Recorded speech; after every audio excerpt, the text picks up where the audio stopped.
Père adoptif de quelques milliers de personnes, il est l'homme considéré comme le plus puissant du monde et le rival du grand roi des pirates. Du début jusqu'à l'aboutissement de sa vie, il n'aura jamais pris un seul coup dans le dos. Bref, si on devait le définir en un seul mot, ça serait légende. Mais dans ce nom, on peut déceler une petite erreur. Pourquoi le surnomme-t-on Barbe Blanche? Et on va voir ça aujourd'hui. Bonjour, bonjour, bonjour, c'est Rock, et aujourd'hui on va répondre à une nouvelle question en toute objectivité.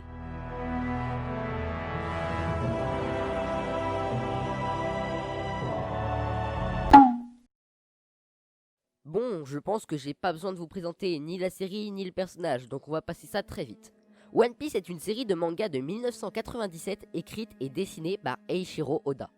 Elle raconte l'histoire de Luffy, un jeune garçon devenu élastique après avoir mangé un fruit du démon. C'est alors âgé de 17 ans qu'il va partir en mer dans l'objectif de devenir le roi des pirates. Quant à Barbe Blanche, il est celui qu'on surnomme l'homme le plus fort du monde dans cet univers. Voilà, donc maintenant que le résumé est fait, on peut passer aux choses sérieuses. Voici Barbe Blanche, un vieil homme, plusieurs mètres de haut, une moustache blanche, des cicatrices au torse. Vous n'avez pas remarqué quelque chose de bizarre? Effectivement, je n'ai pas fait mention d'une barbe dans ma description du personnage. Étrange, pourtant il s'appelle bien Barbe Blanche, alors pourquoi n'en possède-t-il pas? Alors, certains vont me dire que cela est dû au fait qu'en japonais, barbe et moustache se disent pareil. Mais dans ce cas-là, pourquoi ne pas l'avoir traduit en moustache blanche? Eh bien, j'ai fait mes recherches et je pense avoir trouvé la réponse. Quand on marque sur Google Images Barbe Blanche, à part le personnage que l'on connaît, l'un des premiers résultats est cet homme. Oh tiens, qu'est-ce que c'est bizarre, cet homme a bien plus l'air d'un capitaine et possède une barbe blanche. Une simple coïncidence? Non, encore une preuve du génie d'Oda. Et oui, depuis le début, c'est dans son nom.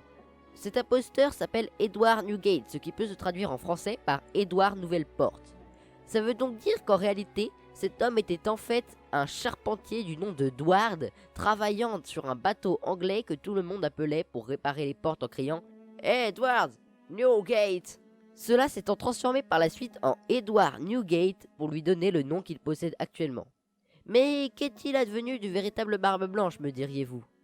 Eh bien, c'est connu que c'était un ancien Rox et que dans leur équipage, les trahisons étaient courantes, si vous voyez ce que je veux dire. Voilà, j'espère que ça vous aura convaincu que cet homme n'est qu'un imposteur. Bon, on se retrouve une prochaine fois pour de nouveau exposer la vérité.